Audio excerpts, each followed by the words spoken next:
नमस्कार student, Rabin academy के UPSC platform पर आप लोगों का बहुत बहुत स्वागत है। हम लोग पढ़ रहे थे राष्ट्रपति। तो संघ की कार्यपालिका हम लोगों ने स्टार्ट किया था। एक लेक्चर इसका यहाँ पर भी हम लोग पढ़ चुके हैं और आज हम लोग इसका सेकंड पार्ट यहाँ पर कवर करेंगे। तो जो लेक्चर नंबर 46 था, या हम ये कह सकते हैं संघ की कार्यपालिका का लेक्चर नंबर फर्स्ट था, उसमें हम लोगों ने कल राष्ट्रपति पर बात की थी और राष्ट्रपति से जुड़े हुए कुछ मुद्दे यहाँ पर हम लोगों ने डिस्कस किए थे।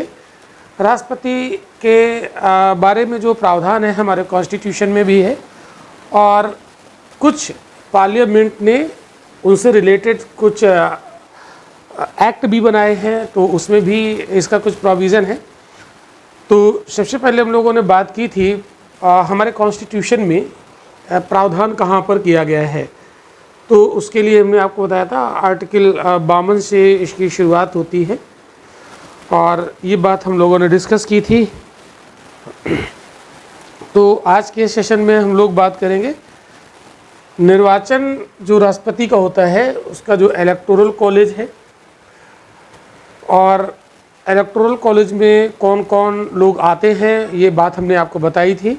और वो लोग जो आते हैं, कितने लोग राष्ट्रपति के निर्वाचन में भाग लेंगे इलेक्टोरल कॉलेज में, वो विशेष लोग होते हैं। और राष्ट्रपति का जो चुनाव है वो इनडायरेक्ट क्यों होता है, बेसिकली इस मुद्दे पर भी हम लोगों को डिस्कशन करना है आज के लेक्चर में। और उसको डायरेक्ट क्यों नहीं किया गया है ना, ये डिस्कशन का आज मुद्दा रहेगा। लेकिन इसको डिस्कस करें उसके पहले हम आपको कुछ और चीज़ें बताएंगे थोड़ा सा, और फिर हम लोग यहाँ पर राष्ट्रपति के निर्वाचक मंडल निर्वाचन की जो विधि है उस पर डिस्कस करने वाले हैं आज के लेक्चर में। ओके, तो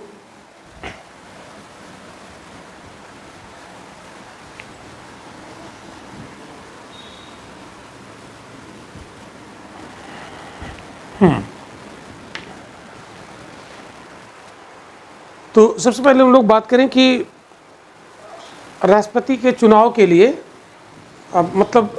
किस व्यक्ति को वहाँ पर इसका जो प्रस्तावक होगा और अनुमोदक होगा, इस पर थोड़ी सी चर्चा यहाँ पर हम लोग करने वाले हैं, प्रस्तावक और अनुमोदन को लेकर। ओके, तो प्रस्तावक मतलब जो प्रपोजर्स होते हैं ना प्रमुख, और जो दूसरे सेकेंडर्स होते हैं, इनको प्रस्तावक और अनुमोदक हम लोग हिंदी में बोलते हैं। ठीक है, तो इस पर डिस्कशन करने वाले हैं हम लोग। ओके, चलिए तो देखिए, प्रस्तावक और अनुमोदक, इस पर पहले थोड़ी सी चर्चा कर लेते हैं। प्रपोजर्स और सेकेंडर्स इनको बोलते हैं। तो प्रपोजर्स का मतलब होगा कि जो व्यक्ति कैंडिडेट का नाम सुझाए कि ये चुनाव लड़ेंगे, ठीक है, तो ये नाम का सुझाव देने वाला, नाम का सुझाव देने वाला कि फला व्यक्ति चुनाव लड़ेगा, ठीक है, ऐसा ये बोल रहे हैं, फला व्यक्ति चुनाव लड़ेगा। जैसे आप लोग देखते हैं कि जब छोटे स्तर के चुनाव होते हैं, जैसे गांव में पंचायत के चुनाव होते हैं, तो उसमें कुछ लोग होते हैं ना, किसी व्यक्ति को खड़ा करते हैं, कहते हैं तुम खड़े हो जाओ, तुम खड़े हो, तुम अपना पर्चा भर दो, नहीं, इस टाइप की जो बातें होती हैं, तो वो क्या होते हैं, वो उनके प्रस्तावक होते हैं, उनके नाम का वो प्रस्ताव रख देते हैं, ठीक है, कि आप चुनाव लड़ेंगे। फिर उसमें कुछ लोग ऐसे होते हैं जो पीछे से हामी भर देते हैं कि हाँ हाँ हाँ ठीक है आप चुनाव लड़ेंगे। तो जो पीछे से हामी भरते हैं उसको अनुमोदक कहते हैं, ठीक है, और जो नाम का सुझाव देते हैं वो प्रस्तावक कहलाते हैं। तो ये बाद में पीछे से हामी भरने वाले लोग हैं, पीछे से हामी भरने वाले लोग।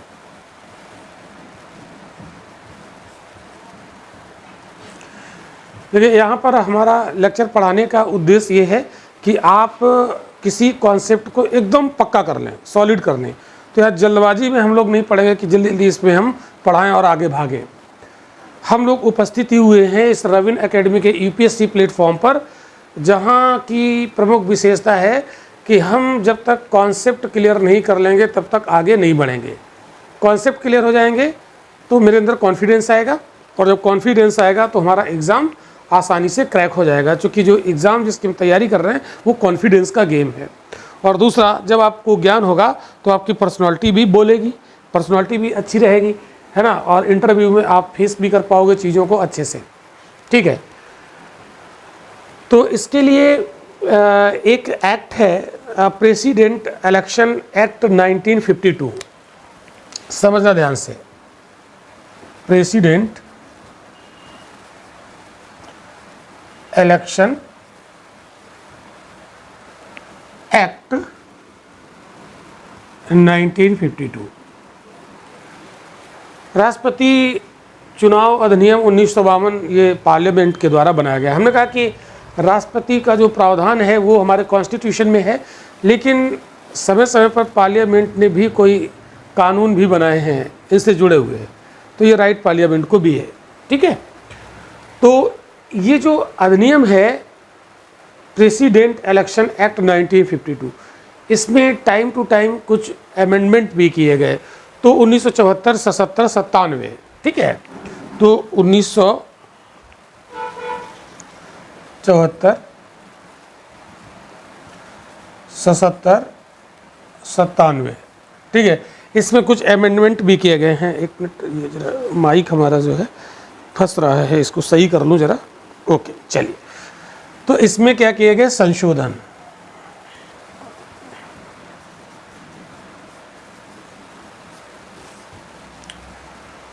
तो शुरू में जब ये एक्ट बना है, और तो उस समय जो प्रस्तावक और अनुमोदक वाला मामला है, प्रस्तावक और अनुमोदक,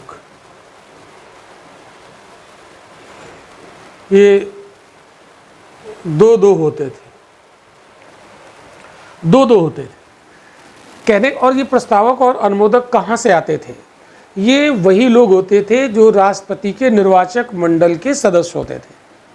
ठीक है, वो विधायक भी हो सकते हैं, एमएलए भी हो सकते हैं, और वो एमपीज भी हो सकते हैं। ठीक है, तो अगर किसी व्यक्ति को 2 और 2 4 विधायक अगर जानते हैं, फेवर में है, तो वो व्यक्ति राष्ट्रपति का चुनाव लड़ सकता है। ऐसी व्यवस्था है। मतलब 2 विधायक या 2 एमपीज किसी व्यक्ति के नाम का प्रस्ताव रख दें और 2 पीछे से बोल दें कि हाँ ठीक है, हम सहमत हैं इनके नाम से। ठीक है, मतलब पीछे से हामी भर देते हैं। तो टोटल 4 लोग अगर किसी व्यक्ति के फेवर में है, तो वो व्यक्ति राष्ट्रपति का चुनाव लड़ सकता है। भले ही बाहर से हामी भरे और बाद में वोट भले ही न दे, वो बात एक अलग है। ठीक है, तो ये जो 4 लोग होंगे वो निर्वाचक मंडल के सदस्य होंगे, निर्वाचक मंडल के सदस्य, यानी राष्ट्रपति के चुनाव में ये वोटर्स होंगे। और एक चीज़ याद रखिएगा कि जो प्रस्तावक होंगे वही अनुमोदक नहीं होंगे, ये दोनों अलग अलग होंगे। इतनी बात आपको ध्यान रखनी है। तो शुरुआत में राष्ट्रपति का चुनाव लड़ना बहुत आसान था। 35 साल की उम्र हो, भारत के नागरिक हो, लोकसभा का चुनाव लड़ने की योग्यता हो, लाभ के पद पर ना हो। तो जनरली भारत में बहुत लोग बेरोजगार हैं, 35 साल की उम्र हो गई, भारत के नागरिक हैं, ठीक है, चुनाव लड़ सकते हैं। बस केवल 4 लोग, यानी 4 विधायक या एमपीज, उनका फेवर कर दें, राष्ट्रपति का चुनाव लड़ लेंगे। बहुत आसान था। तो इसमें क्या हुआ कि कोई दिक्कत ही नहीं है, कोई भी राष्ट्रपति का चुनाव लड़ लेगा। इसका मतलब ये इतना गरिमामय पद है जिसका चुनाव लड़ना कितना आसान है। तो इससे कुछ दुरुपयोग भी हुआ। बहुत लोग ऐसे भी होते हैं जिनको चुनाव लड़ने की तमन्ना होती है, हारे जीते इससे उनको कोई मतलब नहीं है, कि चुनाव हमें लड़ना है तो लड़ना है। और चूँकि प्रोसेस बहुत ये आसान था, तरीका बहुत आसान था, तो बहुत लोग ऐसे चुनाव लड़ जाते, लेकिन वो जीतते कभी नहीं थे। तो बार बार चुनाव लड़ने का और हारने का रिकॉर्ड लोगों ने बनाया। तो ये कहा गया कि भाई इतना गरिमा में पद है और इसके लिए ये इतनी इजी तरीके से लोग चुनाव लड़ लेते हैं, इसमें कुछ अमेंडमेंट किया जाए। तो इसमें अमेंडमेंट किया गया। और 1977 में जो 1974 का जो अमेंडमेंट था, इसमें ये संख्या बढ़ा के 10-10 कर दी गई। तो थोड़ा सा कठिन हुआ कि कम से कम 20 लोग अगर जिसको जान रहे हैं, यानी राष्ट्रपति के जो वोटर्स हैं उनमें से 20 लोग अगर आपको जान रहे हैं तो आप चुनाव राष्ट्रपति का लड़ सकते हैं। थोड़ा सा कठिन किया गया, 4 से 20 कर दिया गया। फिर 1977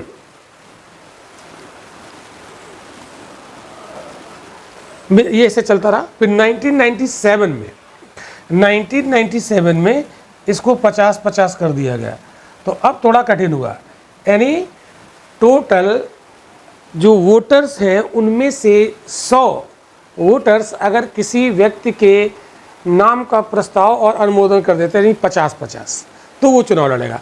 तो अब चुनाव लड़ना थोड़ा कठिन हो गया, थोड़ा नहीं काफ़ी कठिन हो गया, ठीक है। तो शुरुआत में तो स्थितियां बड़ी आसान थी, और इवन जो 4 लोग इन्हें सपोर्ट कर रहे हैं, बहुत बार वही लोग उन्हें वोट नहीं देते। जैसे आप देखिएगा, जब गांव में इसका उदाहरण आपको देखने को मिलेगा कि जब कोई ग्राम प्रधान का चुनाव लड़ता है पंचायत का, तो बहुत लोग कहते हैं अरे तुम लड़ो लड़ो, ठीक है, और बाद में वही लोग वोट नहीं देते हैं, ठीक है। तो ऐसा भी हुआ। तो खैर, तो इसमें ये चीज़ें ऐसे करके अमेंड की गई। ओके। फिर राष्ट्रपति के चुनाव लड़ने के लिए एक जमानत राशि भी होती है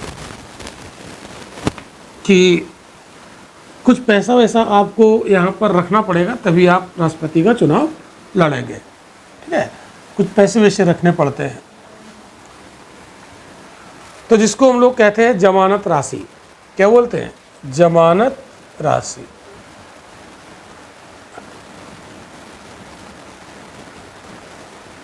तो जमानत राशि राष्ट्रपति के चुनाव के लिए होती है 15,000 रुपये। कितना होता है? 15,000। इतनी जमानत राशि रखनी पड़ेगी, और ये आरबीआई के उसमें रखनी होती है, ठीक है। तो अगर मान लीजिए किसी राष्ट्रपति का चुनाव कोई लड़ रहा है और वैलिड वोट्स, जो वैलिड वोट्स हैं उसका अगर 1/6 प्राप्त हो जाता है कम से कम, तो जमानत राशि जब्त नहीं होगी। तो जमानत राशि बचाने के लिए वैलिड वोट्स का 1/6 प्राप्त करना ही पड़ेगा। अगर वो प्राप्त नहीं हुआ तो ये 15,000 रुपये चले जाएंगे, ये वापस नहीं मिलेंगे। तो कहेंगे 15,000 रुपये कौन बड़ी बात है, डूब जाएंगे, कोई दिक्कत नहीं, राष्ट्रपति का चुनाव तो लड़ लेंगे, ठीक है। लेकिन ये एक बहुत बड़ी इंसल्ट है। तो वैलिड वोट्स का 1/6 कम से कम हासिल करना पड़ेगा, तभी जमानत बचेगी, अदरवाइज जमानत डूब जाएगी, नहीं जमानत राशि डूब जाएगी। तो ये बात आपको ध्यान रखना है। तो ये जब्त हो जाएगी तो कहाँ के पास, किसके पास जाएगी? आरबीआई के पास चली जाएगी। तो वैलिड वोट्स का 1/6 से कम प्राप्त होने पर ये राशि जब्त हो जाएगी, और ये कहाँ चली जाएगी? आरबीआई के पास, रिजर्व बैंक ऑफ इंडिया के पास चली जाएगी, ठीक है। तो इंसल्ट हो सकती है।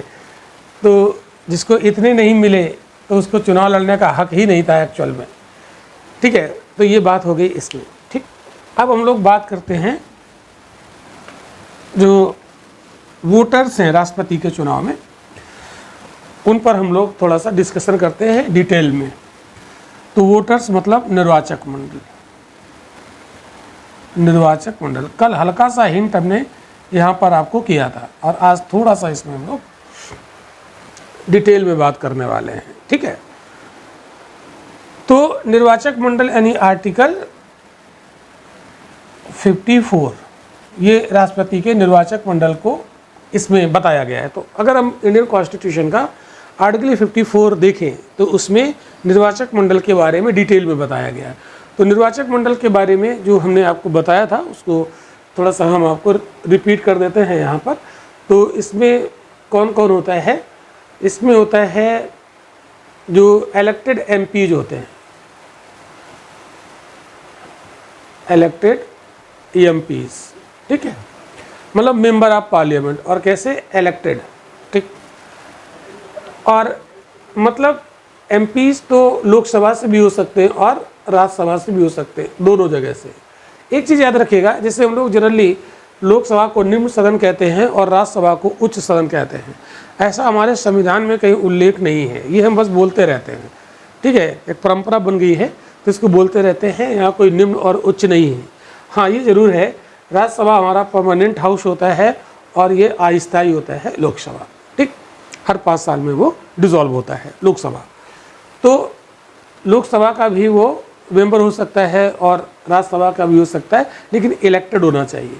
और प्लस राज्यों की विधानसभाओं के निर्वाचित सदस्य, तो इलेक्टेड एमएलएस, इलेक्टेड एमएलएस, ठीक, member of legislative assembly, member of legislative council नहीं होता है, ठीक है, ध्यान रखिएगा। और इसके अलावा यहाँ पर यूटीज में यूटीज विद लेजिस्लेटिव असेंबली, ठीक है, तो members elected members, elected members of elected members of legislative assembly of UTs, ठीक है। मतलब जो यूनियन टेरिटरीज होती हैं उसकी लेजिस्लेटिव असेंबली के इलेक्टेड मेंबर्स, ये मतलब हुआ। और ये प्रोविज़न किया गया था 70वें संविधान संशोधन, 70वें संविधान संशोधन। वैसे दिल्ली को इसमें उस समय रखा गया था, ये 1992 में ये प्रोविज़न किया गया, ठीक है। लेकिन यहाँ पर मतलब ये है कि केवल दिल्ली और पौंडीचेरी ही नहीं है, क्योंकि उस टाइम पर जब ये प्रोविज़न किया गया था तो दिल्ली और पौंडीचेरी ऐसे 2 यूटीज़ थे, यूनियन टेरिटरीज थी, जिनके पास लेजिस्लेटिव असेंबली थी, बाकी के पास थी नहीं। लेकिन आज की डेट में जम्मू कश्मीर के पास चूँकि लेजिस्लेटिव असेंबली है और वो यूटी है, तो उसके भी इलेक्टेड मेंबर यहाँ राष्ट्रपति के चुनाव में भाग लेंगे, यानी वो इलेक्टोरल कॉलेज में पार्टिसिपेट करेंगे। तो ये बात आपको यहाँ पर याद रखनी है कि कोई भी यूनियन टेरिटरी हो, अगर वहाँ लेजिस्लेटिव असेंबली है तो उसके मेंबर्स, जो इलेक्टेड मेंबर्स हैं, वो राष्ट्रपति के लिए वोटर्स होंगे। ये ध्यान रखिएगा, इसमें हर जगह इलेक्टेड है तो नॉमिनेटेड वाले यहाँ पर पार्टिसिपेट नहीं करेंगे, यानी वो इलेक्टोरल कॉलेज का निर्माण नहीं करेंगे, ठीक है। अब यहाँ पर हमें थोड़ा सा अगर हम ध्यान देकर देखें तो इसके जो निर्वाचक मंडल में है, इसमें जो फेडरल प्रिंसिपल है उसको ध्यान में रखा गया है ना, फेडरल प्रिंसिपल को ध्यान में रखा गया है।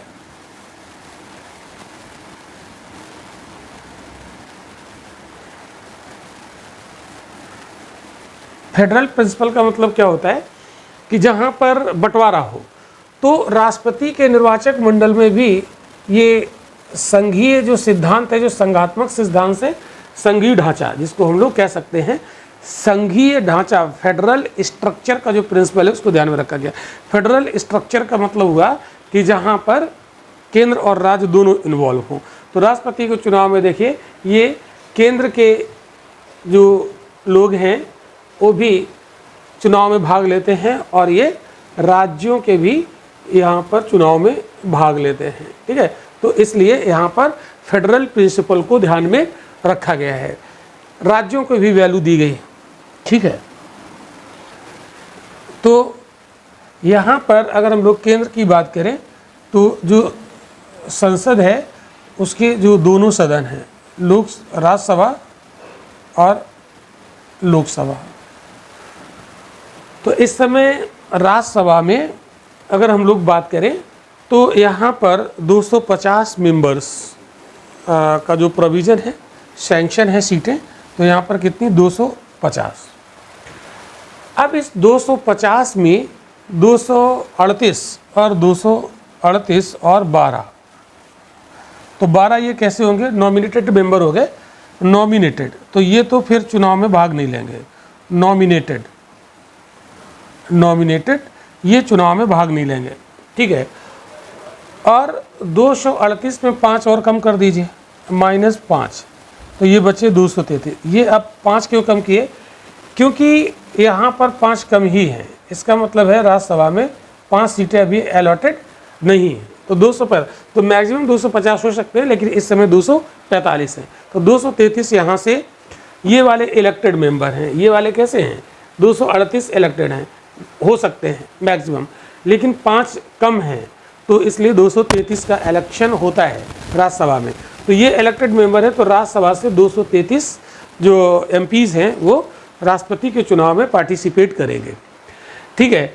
इसके बाद लोकसभा में अगर हम लोग बात करें तो इस समय 550, तो 2 जो पहले हुआ करते थे 550 + 2, तो 2 जो होते थे वो एंग्लो इंडियन होते थे, नॉमिनेटेड, वो कॉन्सेप्ट अब ख़त्म कर दिया गया। तो 550, अब 550 में ये बटेंगे, ये स्टेट यानी जो राज्य होंगे स्टेट, ठीक है, और कुछ यूनियन टेरिटरीज से होंगे। तो जो यूनियन टेरिटरीज हैं वहाँ से 20 मेंबर्स का प्रावधान है कॉन्स्टिट्यूशन में, ठीक है, और यहाँ पर बचे 530, ठीक। लेकिन इस समय यहाँ पर 5 कम है, ठीक है, सॉरी ये क्या बोलते 7, यहाँ पर 7, ठीक है, यहाँ पर 7 और 2 वो वाले थे तो 45 ही हुए ना, 545, 2 वो निकल गए, 5 और, तो टोटल 7, ठीक। तो यहाँ पर 530 और 7 यहाँ पर कम कर देंगे ये, तो यहाँ पर बचे 13, ठीक है। तो 13 ये यूनियन टेरिटरी से इलेक्टेड होंगे और 530 राज्यों से, तो टोटल कितने हो गए? ये हो गए 533। ये लोकसभा से इलेक्टेड मेंबर होंगे और ये राज्यसभा से, तो दोनों को आप मिला दीजिए, इन दोनों को आप मिला दीजिए, प्लस कर दीजिए, तो ये आपके 233 और जो आपके 533 नहीं, सॉरी ये 43 हो जाएंगे ना, 530 और 13 43, ठीक है, इनको आप मिला दीजिए, तो टोटल ये बन जाएंगे 776। तो 776 जो एमपीज़ हैं ये राष्ट्रपति के चुनाव में भाग लेंगे। अगर इसकी हम कैलकुलेशन इस तरीके से करें तो राष्ट्रपति के चुनाव में केंद्र से कितने मेंबर ऑफ पार्लियामेंट पार्टिसिपेट करेंगे? वो होते हैं 776। और अगर हम 28 राज्यों की बात करें, एमएलएज 28 राज्य यहाँ पर भारत में इस समय, ठीक है, 28 स्टेट्स और यूनियन टेरिटरीज 8, इन सभी के अगर हम लोग यहाँ से जोड़ें तो एक ठीक ठाक संख्या हमें यहाँ पर दिखाई पड़ेगी, तो लगभग 4000 के ऊपर वहाँ से मिल जाएंगे। तो टोटल राष्ट्रपति के चुनाव में लगभग 5000 के आसपास, थोड़ा कम रहता है, 4800 समथिंग जो लोग होते हैं, और ये विशेष लोग होते हैं, ठीक है, 4896 के आसपास, 4900 के आसपास आप कह सकते हो। तो टोटल 4896 इतने वोटर्स जो होते हैं वो राष्ट्रपति के चुनाव में भाग लेते हैं। और ये विशेष लोग हैं। ये कैसे लोग हैं? ये हैं विशेष लोग, ठीक है। तो ये वो लोग हैं जिसको भारत की जनता ने चुना है और ये लोग राष्ट्रपति को चुनेंगे, तो ये अप्रत्यक्ष चुनाव हो जाएगा, ठीक है। इतनी बात समझ में आई। तो अप्रत्यक्ष में भी कौन सा मेथड है? तो आपको हमने बताया था प्रोपोर्शनल रिप्रेजेंटेशन और सिंगल ट्रांसफरेबल वोट सिस्टम, यानी आनुपातिक प्रतिनिधित्व के अनुसार एकल स्थानांतरणी मत पद्धति या एकल संक्रमणीय मत पद्धति के द्वारा चुनाव होता है प्रेसिडेंट का, ठीक। तो वो क्यों फॉलो किया गया, वो है क्या, अभी हम लोग समझेंगे। लेकिन उसके पहले हम लोग को ये जानना पड़ेगा कि राष्ट्रपति के चुनाव में जो ये एमपीज और जो एमएलएज होते हैं इनका वोट वैल्यू कैसे निकलता है, तो वोट वैल्यू को भी हमें थोड़ा सा ध्यान रखना पड़ेगा। तो आइए उसको भी समझते हैं।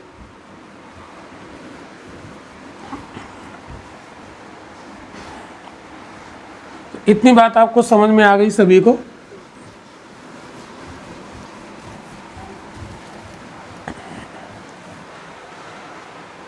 एक चीज याद रखिएगा, संविधान में एक प्रोविजन किया गया कि राष्ट्रपति के निर्वाचन में विभिन्न राज्यों का प्रतिनिधित्व समान रूप से हो, विभिन्न राज्यों का प्रतिनिधित्व समान रूप से हो, विभिन्न राज्यों का प्रतिनिधित्व समान रूप से होना चाहिए, समान रूप से हो, ऐसा संविधान में प्रावधान किया गया है, ऐसा संविधान में प्रावधान किया गया है। ये प्रोविज़न है इंडियन कॉन्स्टिट्यूशन। इसका मतलब क्या हुआ? इसका मतलब हुआ कि समान का मतलब यहाँ पर क्या है, इस चीज़ को थोड़ा सा समझ लीजिए। समान रूप से, अब जैसे मान लो कि यूपी और एक गोवा है या सिक्किम है, ठीक, चलो इनकी तुलना करते हैं। यहाँ पर पॉपुलेशन ज़्यादा है ना, सबसे ज़्यादा पॉपुलेशन, तो यहाँ पर जनसंख्या ज़्यादा है, ठीक है, और यहाँ पर जनसंख्या कम है, यहाँ पर जनसंख्या कम है, ठीक है। तो समान का मतलब ये है कि जहाँ पर जनसंख्या अधिक है वहाँ का जो विधायक होगा वो ज़्यादा लोगों का प्रतिनिधित्व करेगा, ठीक है, और यहाँ का जो विधायक है वो कम लोगों का प्रतिनिधित्व करेगा। तो दोनों यूपी और सिक्किम यहाँ के जो विधायक होंगे उनकी वैल्यू अलग अलग हो जाएगी, उनकी वैल्यू अलग अलग हो जाएगी, ठीक है। तो बात आपको यहाँ पर ये समझनी है कि राष्ट्रपति के चुनाव में उत्तर प्रदेश का जो विधायक है उसकी वैल्यू ज़्यादा होती, क्यों? क्योंकि यहाँ जनसंख्या ज़्यादा है। अगर यूपी और सिक्किम के विधायक की वैल्यू 1 कर देंगे तो फिर तो ये अन्याय हो जाएगा ना जनसंख्या के साथ, तो वो समान प्रतिनिधित्व तो नहीं होगा, ठीक है। अब यूपी के जो विधायक हैं वो ज़्यादा जनसंख्या को लीड कर रहे हैं, तो जब ज़्यादा जनसंख्या को लीड कर रहे हैं तो उनको वैल्यू भी तो ज़्यादा मिलनी चाहिए, ठीक है। हाँ, वो बात अलग है कि सिक्किम के लोग भी अपनी जनसंख्या बढ़ा लें तो इनके भी विधायक को ज़्यादा वैल्यू मिल जाएगी। और अगर हम सिक्किम और यूपी के विधायक की वैल्यू राष्ट्रपति चुनाव में बराबर कर देंगे तो फिर यहाँ तो भेदभाव हो गया ना कि यूपी के लोग जो विधायक हैं वो ज़्यादा जनसंख्या को रिप्रेजेंट कर रहे हैं तो वैल्यू भी तो ज़्यादा होगी, और यहाँ का विधायक कम जनसंख्या को रिप्रेजेंट तो कम वैल्यू। अब ये कैसे, ज़्यादा जनसंख्या को कैसे रिप्रेजेंट कर रहा है, कम जनसंख्या को कैसे रिप्रेजेंट कर रहा है, ये भी हम आपको बताते हैं। देखो, इसके लिए आपको मत मूल्य निकालना पड़ेगा। तो जैसे किसी राज्य का जो विधायक होता है, राष्ट्रपति के चुनाव में उनकी वोट वैल्यू निकाली जाती है, वोट वैल्यू, ठीक है, मत मूल्य, ठीक है। तो वोट वैल्यू ऑफ एमएलएस, ठीक है, मेंबर ऑफ लेजिस्लेटिव असेंबली, इसकी वोट वैल्यू निकालने के लिए क्या करते हैं, उस राज्य की कितनी पॉपुलेशन है, कुल जनसंख्या, टोटल पॉपुलेशन, टोटल पॉपुलेशन, ठीक है, और यहाँ पर कितने कैंडिडेट चुनाव लड़ रहे हैं, ठीक है। तो कितने कैंडिडेट मतलब कितने विधायक होंगे, चुनाव नहीं लड़ रहे, मतलब कितनी सीटें होंगी, ठीक है, उस राज्य में एमएलएज की कितनी सीटें होंगी, तो उस राज्य की विधानसभा की सदस्य संख्या, उस राज्य की विधानसभा की सदस्य संख्या,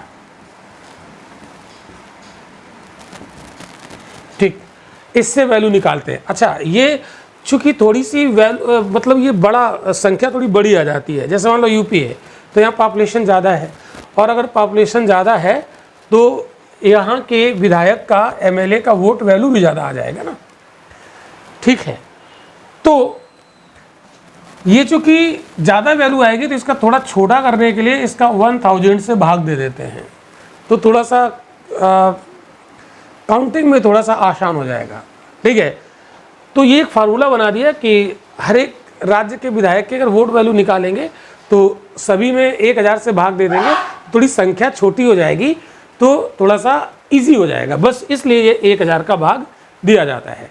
अब आप देखो, जैसे मान लो अगर हम लोग कहें कि जैसे 200 सेब थे, ठीक है, और 20 लोगों के बीच वो बंटने थे, तो ये कितना आ गया? ठीक है, ये आ गया 10, ठीक है, तो 10 आ गया। इसका मतलब है कि एक व्यक्ति को कितने मिले?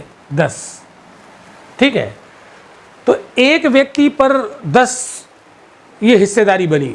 तो इसी प्रकार जितनी भी जनसंख्या है उसमें आप जितनी भी विधानसभा के सीट होती हैं उससे भाग दे दो, तो एक विधायक के अंडर में उतनी जनसंख्या, उतने लोग आ जाएंगे, ठीक है। तो अगर राज्य बड़ा है, पॉपुलेशन ज़्यादा है, तो एक विधायक ज़्यादा जनसंख्या को रिप्रेजेंट करेगा, ठीक है।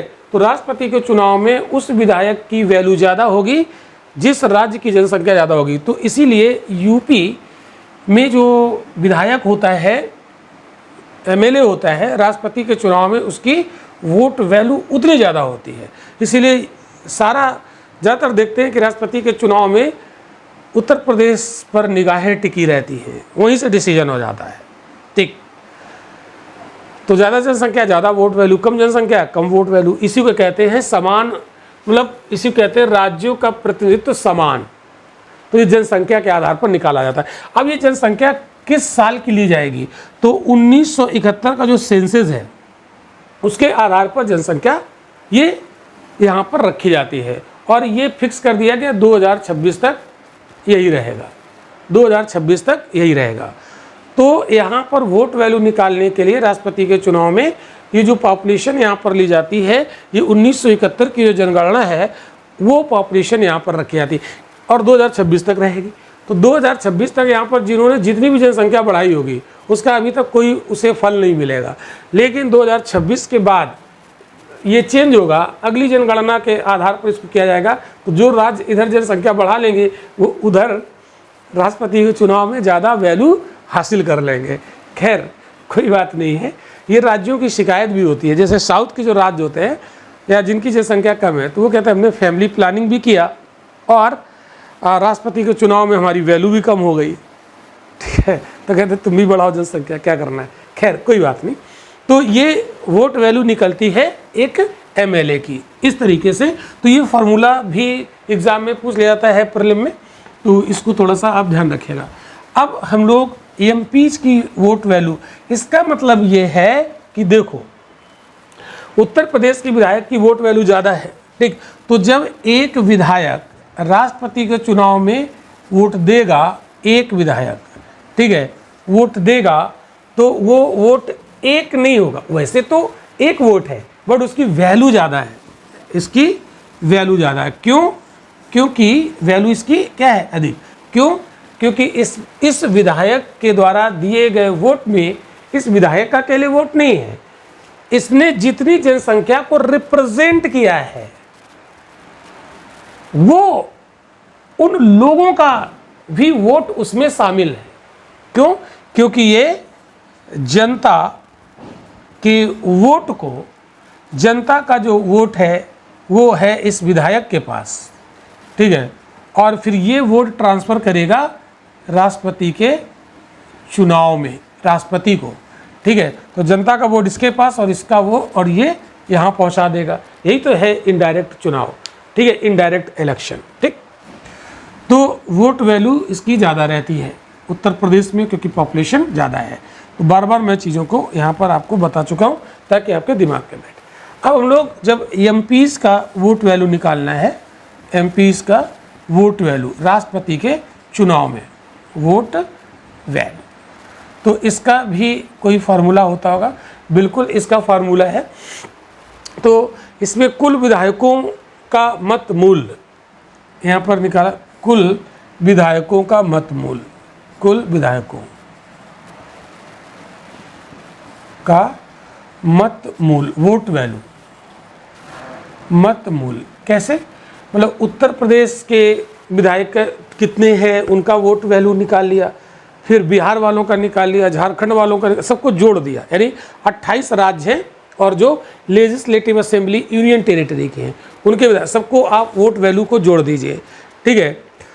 और फिर यहाँ पर जो यहाँ विधायकों की जो यहाँ पर जो वैकेंसीज होती हैं किसमें, मतलब जो मतलब इलेक्टेड मेंबर होते हैं लोकसभा और राज्यसभा के, जो अभी हमने आपको बताया था 543 प्लस 233, 543 प्लस 233, ये जो हमने आपको बताए थे, ठीक है।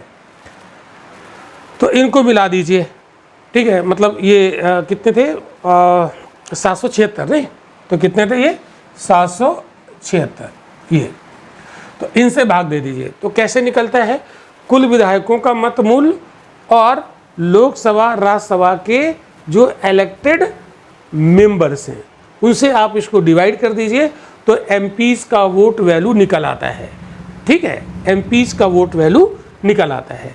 क्लियर हो गई बात। तो ये फार्मूला भी आपको ध्यान रखना है।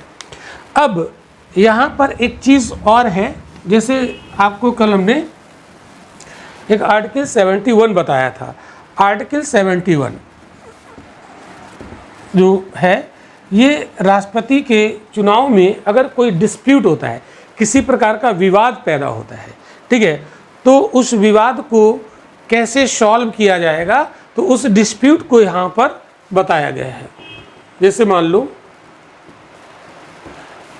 ऐसे डिस्प्यूट हो सकता है कोई भी, तो जैसे मान लो जब राष्ट्रपति का चुनाव हुआ तो किसी राज्य की विधानसभा भंग हो चुकी है, ठीक है, यानी चुनाव के टाइम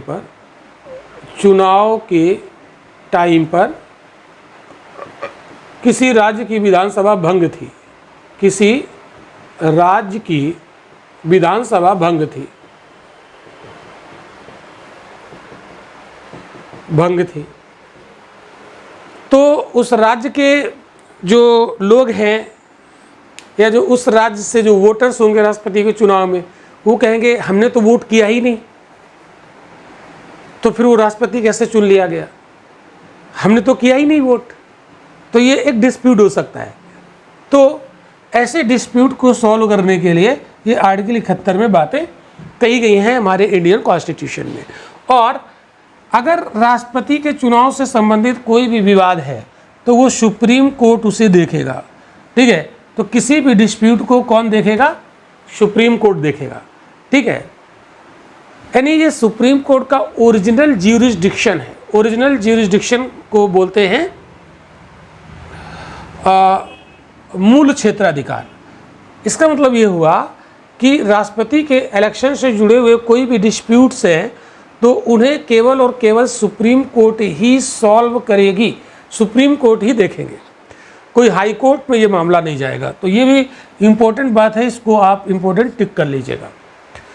नेक्स्ट जो मैं आपको बात बताने जा रहा हूँ कि एक्चुअल में जैसे मान लो राष्ट्रपति के चुनाव के टाइम पर किसी राज्य की विधानसभा यदि भंग है, ठीक है, और अगर ये विवाद पैदा हुआ, खड़ा हुआ कि हमारी विधानसभा भंग थी इसलिए हमने राष्ट्रपति के चुनाव में भाग नहीं लिया, तो ये तो अच्छी बात नहीं है कि राष्ट्रपति का चुनाव रद्द होना चाहिए। तो ध्यान रखिएगा कि अगर किसी भी राज्य की विधानसभा उस समय भंग है तो बनी रहे, राष्ट्रपति का चुनाव टलने वाला नहीं है। क्यों? क्योंकि ये कहा गया है कि हर हाल में राष्ट्रपति का चुनाव टाइम से हो जाना चाहिए। क्यों? क्योंकि जो 25 जुलाई की डेट होती है ये डेडलाइन होती है। 25 जुलाई की जो डेट होती है वो डेडलाइन होती है। ये बात आपको याद रखना है कि राष्ट्रपति हमेशा 25 जुलाई को शपथ ले लेते हैं। ये क्या नियम है? नियम नहीं है, ये एक्चुअल में एक परंपरा बन गई। 1977 में जब नीलम संजीवा रेड्डी ने 25 जुलाई को शपथ ली थी, तब से ये परंपरा बन गई कि आप उठा के देख लीजिए, अभी जो चुनाव हुआ है राष्ट्रपति का, तो जो मैडम मुर्मू है उन्होंने 25 जुलाई को ही शपथ लिया होगा, ठीक है। मैडम मुर्मू ने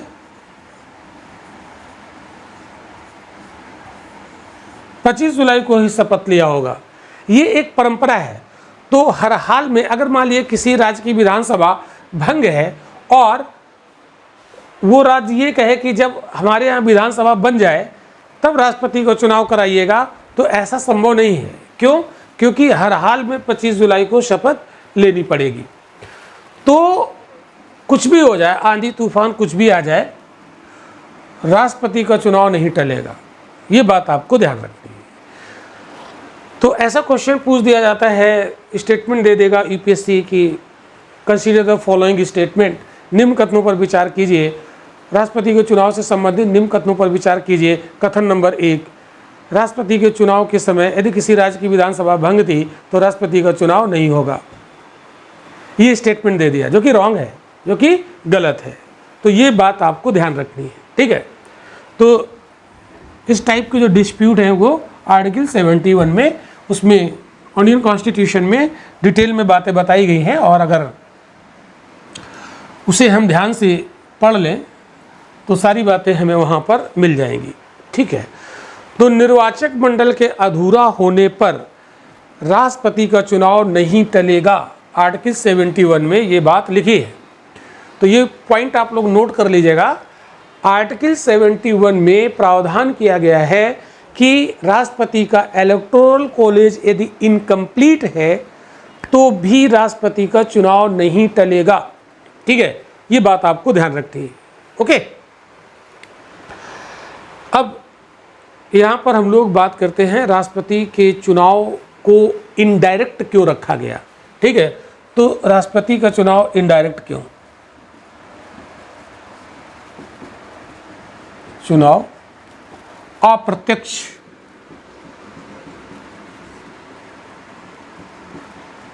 क्यों? तो इंटरव्यू में भी इस टाइप के क्वेश्चन आपसे उठाए जा सकते हैं। तो आखिर किसी भी चीज़ की कोई ना कोई वजह होती है, तो वजह तो यहाँ भी होगी, कोई भी चीज़ बिना वजह के नहीं होती है। और हमारे जो संविधान निर्माता थे वो बहुत योग्य लोग थे, बहुत ज़्यादा वो योग्य लोग थे, ठीक है।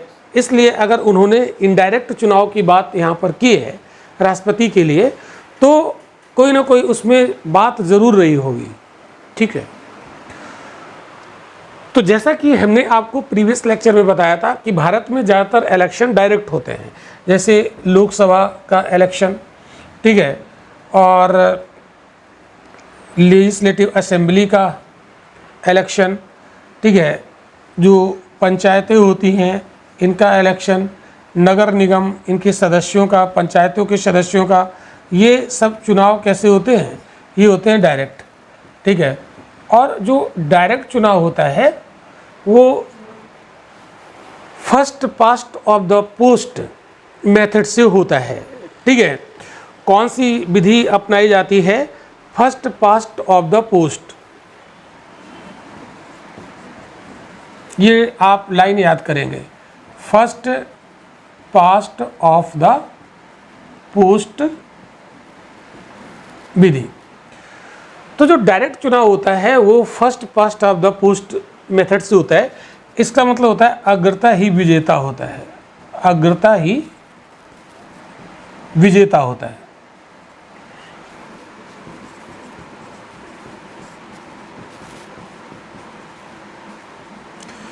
ये डायरेक्ट चुनाव की विशेषता है, जिसको अगर एक वोट भी ज़्यादा मिल गया वो चुनाव जीत जाएगा, ठीक है। लेकिन जो इनडायरेक्ट मेथड है जो राष्ट्रपति में प्रयोग किया गया है भारत में, उसमें एक कोटा निर्धारित होता है। अगर कोई व्यक्ति चुनाव लड़ रहा है और भले ही मान लो 4 कैंडिडेट मैदान में है और वो चुनाव लड़ रहे हैं, तो भले ही 4 में किसी एक को ज़्यादा वोट मिले, लेकिन जब तक वो कोटा वो पूरा नहीं करेगा तब तक वो चुनाव डिसाइड नहीं होगा, ठीक है।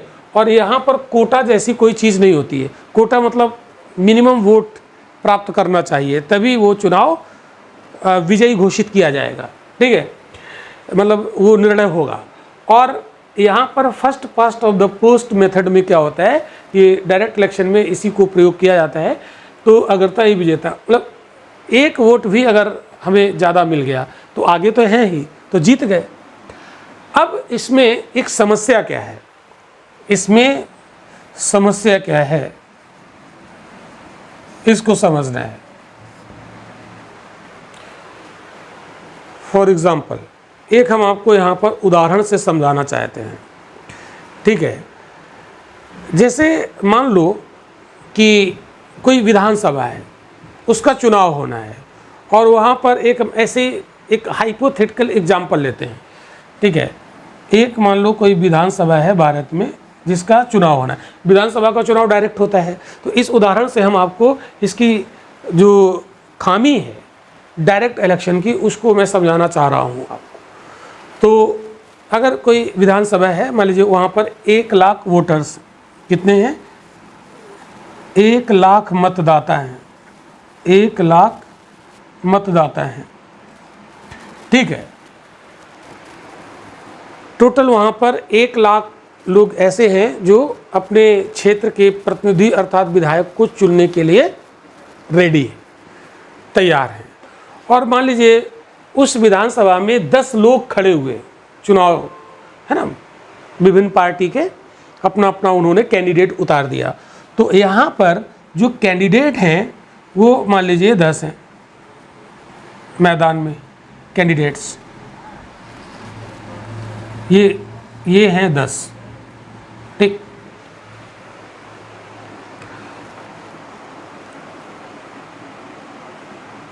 एक विधानसभा है और उसमें 10 कैंडिडेट यहाँ पर चुनाव लड़ रहे हैं।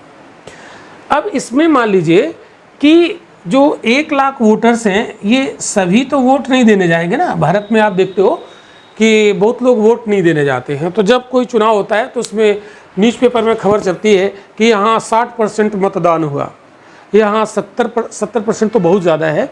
भारत में भी 70% मतदान लोग नहीं कर रहे हैं, कम ही कर रहे हैं, 60, 65, 67 ऐसे मतदान हो रहा है। इसका मतलब है कि बहुत सारे मतदाता जागरूक नहीं है। अब मज़े की बात आप ये देखो कि भारत में बहुत सारे जो वोटर्स हैं जो अपने रिप्रेजेंटेटिव को चुनने ही नहीं जाते हैं और चुनाव हो जाता है। तो इसका मतलब है कि वो लोकतंत्र वास्तव में कहाँ है, ठीक है। बहुत सारे लोगों ने 40% लोग वोट ही नहीं देने गए, या 30% लोग वोट ही नहीं देने गए, फिर भी चुनाव संपन्न हो गया और सरकार बन गई, ठीक है। तो हम सरकार बनाने में पार्टिसिपेट भी नहीं कर रहे हैं, और सरकार फिर तो हमारी मर्जी के बिना हमको सरकार मिल गई ना, तो इसलिए मतदान तो करना चाहिए, लेकिन होता नहीं। तो मान लीजिए यहाँ पर 60 लाख लोग, जैसा कि हमने मान लो कि 60% वोटिंग हुई, तो यहाँ पर 60 लाख लोगों ने वोट दिया। 60 लाख लोगों ने, 1 लाख में 60 लाख लोगों ने वोट दिया, मतदान किया, ठीक है। 60 लाख लोगों ने मतदान किया। बहुत ध्यान से इस एग्जाम्पल को समझिएगा। और इसमें मान लो कोई एक कैंडिडेट है जो जीता, मान लो कोई कैंडिडेट ए, ऐसे ABCDEFGH 10 कैंडिडेट हैं, ठीक है। ये जो मैं लिख रहा हूँ क्या आप लोगों को दिख रहा है? फ्रेम से बाहर तो नहीं जा रहा है? नहीं, खैर दिख रहा है अभी आपको, तो थोड़ा मैं यहाँ पर और नीचे लिख सकता हूँ। तो यहाँ पर जो जीतने वाला कैंडिडेट है, मान लो उसको 10,000 वोट मिल गए, तो ए को 10,000 वोट मिले और ये विजयी हो गया।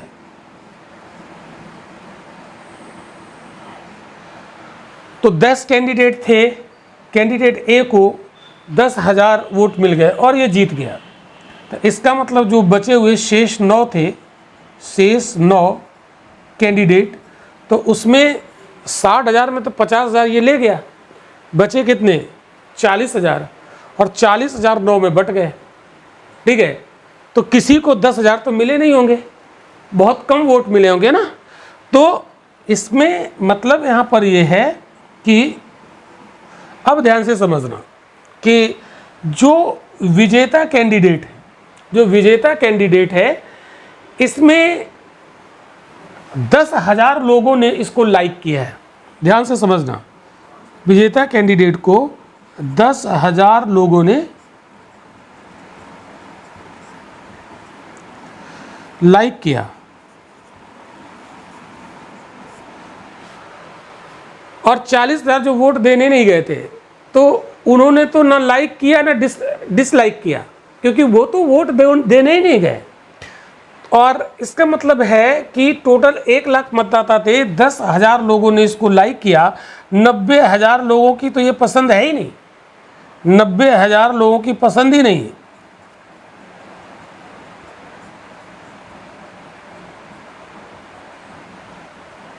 बहुत गूढ़ बात है ये। मतलब यहाँ पर डायरेक्ट मेथड में क्या है, 1 लाख लोगों में से 90,000 लोगों ने इसको लाइक ही नहीं किया, केवल 10,000 लोगों ने लाइक किया और ये जीत गया। तो कि ये मतलब लाइक करने वाले कम हैं और ना लाइक करने वाले बहुत ज़्यादा हैं, फिर भी ये चुनाव जीत गया। तो कि यह वास्तव में सबकी पसंद है ये, तो ये कैंडिडेट सबकी पसंद नहीं है। इसीलिए भारत में आप देखते हो कि डायरेक्ट चुनाव में ऐसे लोग जीत के आ जाते हैं जिनको मात्र मुट्ठी भर लोगों ने लाइक किया था। तो 1 लाख में 10,000 लोगों ने लाइक किया, 90,000 लोगों ने उसे लाइक किया ही नहीं, फिर भी ये जीत गया। तो ये क्या वास्तव में डेमोक्रेसी है? वास्तव में ये लोकतंत्र है क्या? नहीं है। तो ये बहुत बड़ी खामी है इस डायरेक्ट मेथड की, कि इसमें वो लोग भी चुनाव जीत जाते हैं जिसको मुट्ठी भर लोग लाइक करते हैं और बहुत सारी जनसंख्या उसमें उसे लाइक कर ही नहीं रही थी, तब भी चुनाव जीत गए। तो ये जो चुनाव है डायरेक्ट मेथड वाला, इसमें ऐसा भी हो सकता है जैसे मान लो अल्पसंख्यक वर्ग है, ठीक है, और बहुसंख्यक वर्ग हैं। तो बहुसंख्यक वर्ग को जो चुनाव, जैसे मान लो हम आपको उदाहरण देते हैं, ठीक है, कि जैसे बहुसंख्यक है और देश में कुछ ऐसा हो गया, ध्रुवीकरण हो गया है ना, अल्पसंख्यक, तो अल्पसंख्यक, तो यहाँ पर संख्या में जो ज़्यादा है, मान लो सपोज दैट 70% ये है, 30% ये, ठीक है। तो कोई चुनाव हुआ तो यहाँ पर वोट ज़्यादा मिले इन लोगों को, ठीक है, और यहाँ पर वोट कम मिले, यहाँ पर वोट क्या होंगे अधिक, क्योंकि संख्या में ज़्यादा है, और यहाँ पर वोट कम। तो ये जो अल्पसंख्यक कैंडिडेट होगा, ये अल्पसंख्यक कैंडिडेट होगा, उसको वोट मिले 30% और इसको वोट मिल गए 70%, तो डायरेक्ट मेथड में जीतेगा कौन?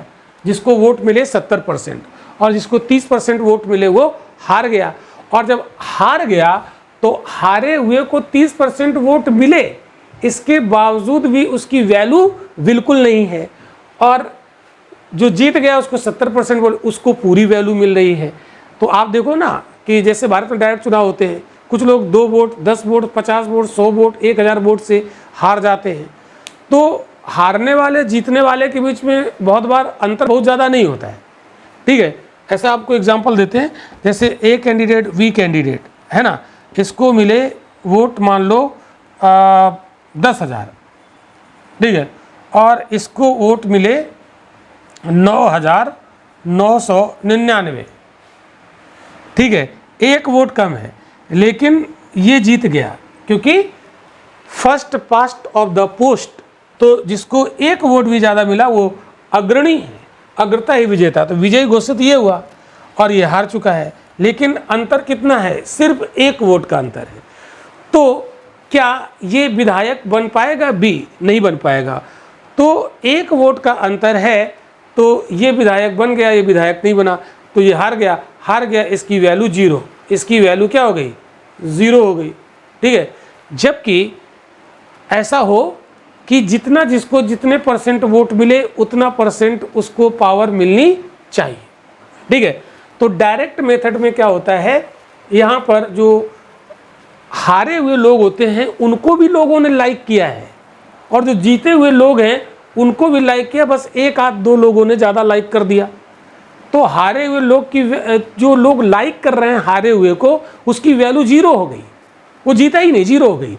तो इसमें डायरेक्ट मेथड की ये एक बड़ी समस्या है। वास्तविक रूप से लोकतंत्र यहाँ स्थापित नहीं हो पाता है, ठीक है। बहुत कम लोग भी किसी को चुनाव जितवा सकते हैं, ठीक है। अधिक लोग अगेंस्ट में हैं और कम लोग फेवर में हैं, फिर भी वो चुनाव जीत गया। ये कैसा लोकतंत्र, ये खामी।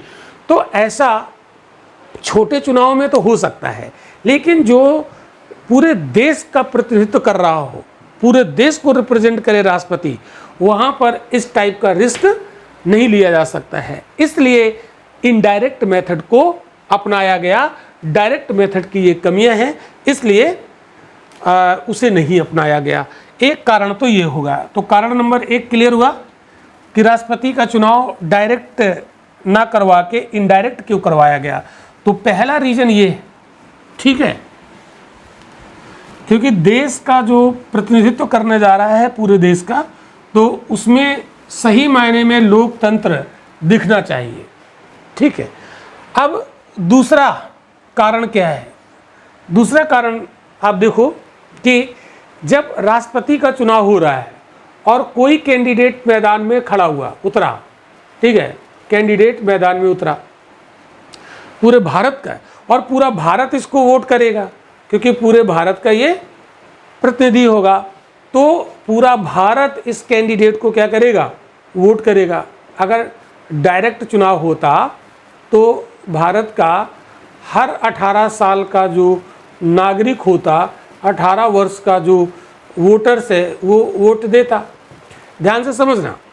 तो मान लो कि कोई कैंडिडेट नॉर्थ इंडिया का है, राष्ट्रपति का चुनाव लड़ रहा है नॉर्थ इंडिया का, ठीक है, नॉर्थ इंडिया से चुनाव लड़ रहा है, ठीक है, और साउथ इंडिया में यहाँ पर केरला कन्याकुमारी में बैठा हुआ व्यक्ति भी इसको वोट देगा। कन्याकुमारी,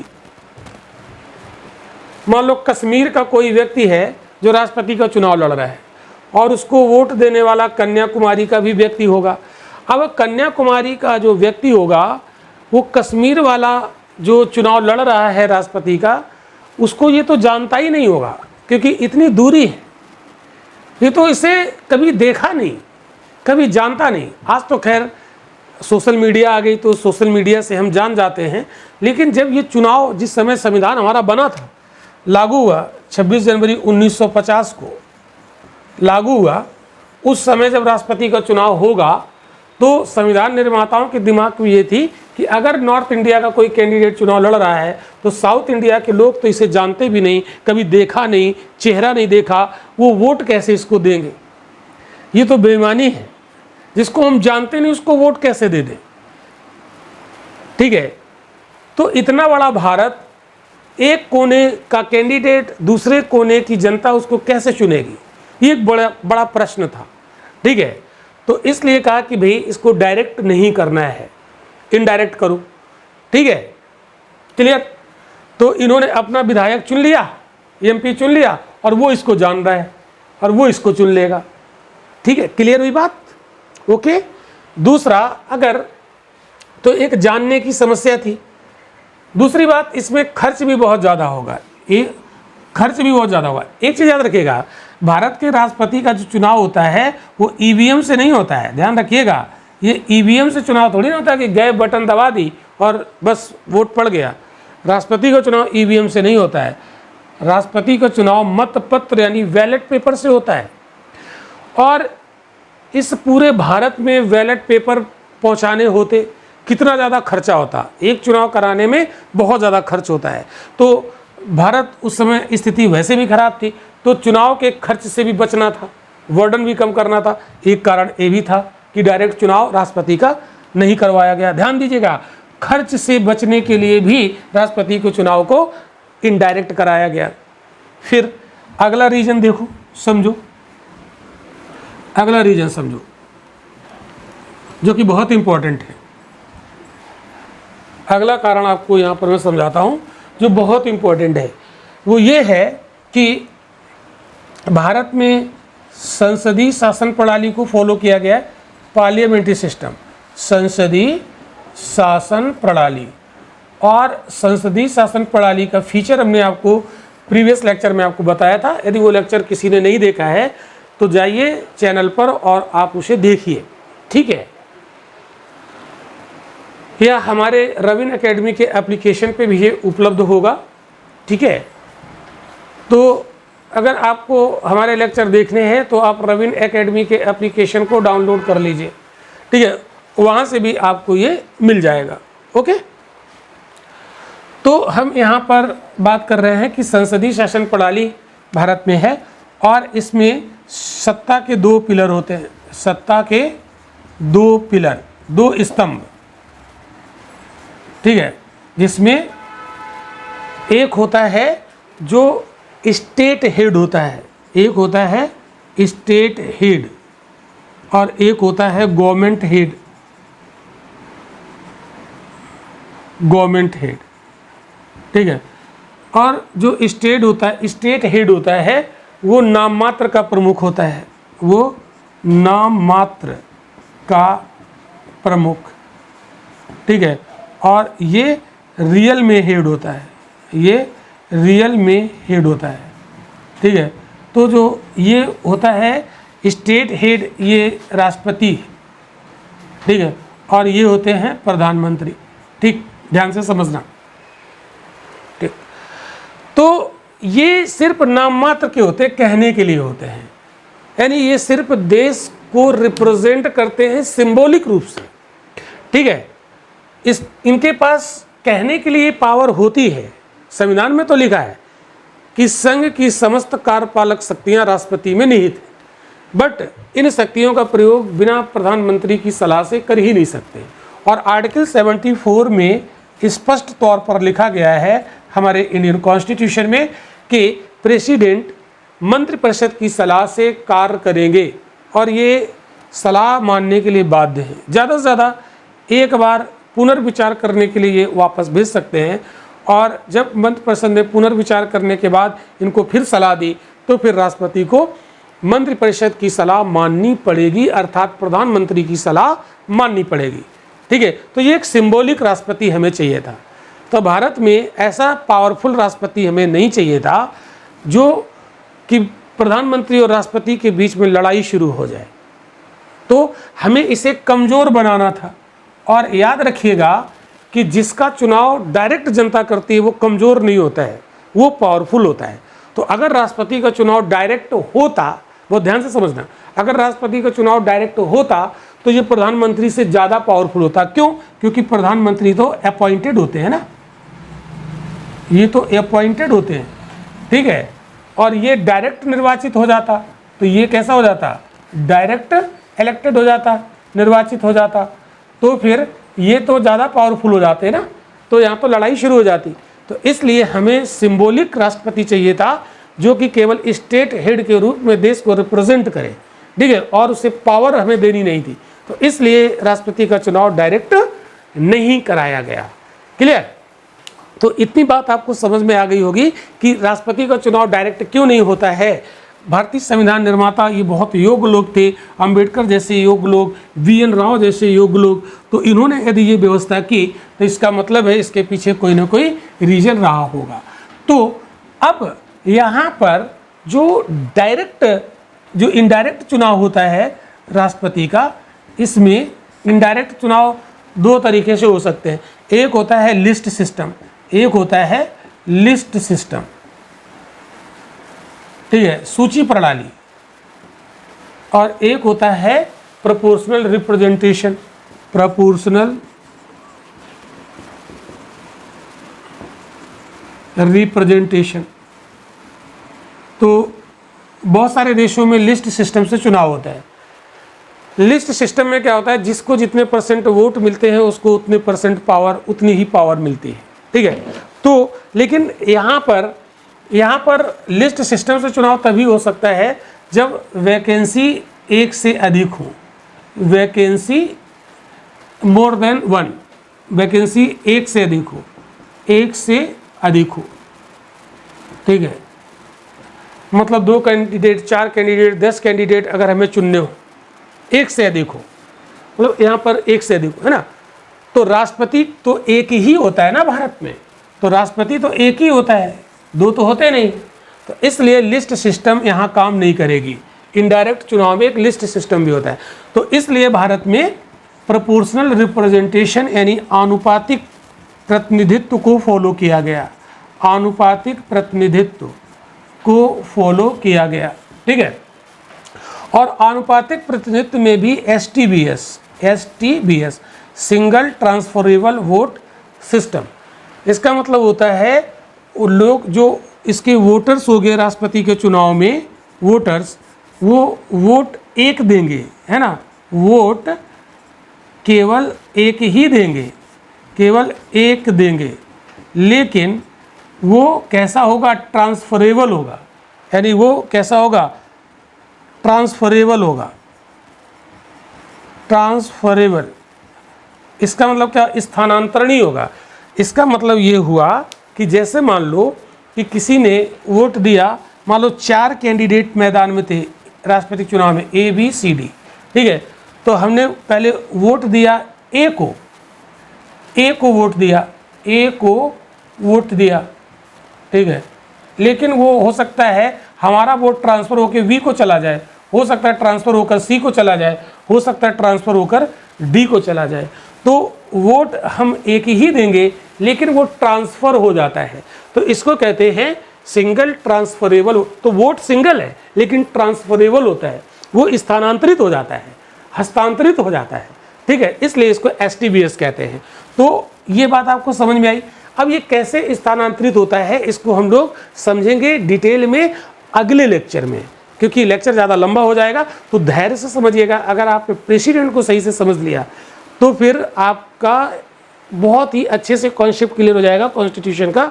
और फिर इसमें जो दूसरा इंपॉर्टेंट टॉपिक होगा वो पार्लियामेंट, बहुत ज़्यादा इंपॉर्टेंट है। यूपीएससी में पार्लियामेंट से क्वेश्चन बहुत ज़्यादा पूछे जाते हैं, तो आप इतना शायद आप समझ गए होंगे बहुत अच्छे से। और अगर कोई समस्या है तो आप हमें कॉल करके हमसे बात कर सकते हैं। तो आज के लेक्चर का अगर आपको डिटेल में पीडीएफ नोट्स चाहिए तो आप प्ले स्टोर से रॉबिन एकेडमी का एप्लीकेशन आप लोग डाउनलोड कर लीजिए, और वहाँ पर जब आप मोबाइल में उसको खोलेंगे तो ये लेफ़्ट साइड में 3 पैरेलल लाइन होगी, इसको क्लिक करेंगे। इसको क्लिक करने पर स्टडी मटेरियल वाला टैब खुल जाएगा और उसमें जाकर आप इंडियन पॉलिटी वाले सेक्शन में जाएंगे। आज का लेक्चर नंबर, आज का जो क्लास नंबर हमारा 47 है, इसका पीडीएफ वहाँ पर इसी नाम से मिल जाएगा, ठीक है। एक इन्फॉर्मेशन आप लोगों को और देनी है कि हम लोग यहाँ पर एक मिशन आईएएस करके एक हमने मुहिम शुरू की है, और अगर आप इस मिशन आईएएस से आप जुड़कर मेरे साथ तैयारी करते हैं फ्री में, तो तैयारी करना चाहते हैं तो आप जुड़ सकते हैं। इससे जुड़ने के लिए आप हमको व्हाट्सएप कीजिए मेरे इस नंबर पर 8318572695। तो स्टूडेंट्स, हम लोग आज लेक्चर को यहीं पर रोकते हैं और अगले लेक्चर में हम लोग मिलेंगे, इसके आगे उसे कंटिन्यू करेंगे। तो देखना ना भूलिए, बहुत ही इंपॉर्टेंट लेक्चर है। Thank you.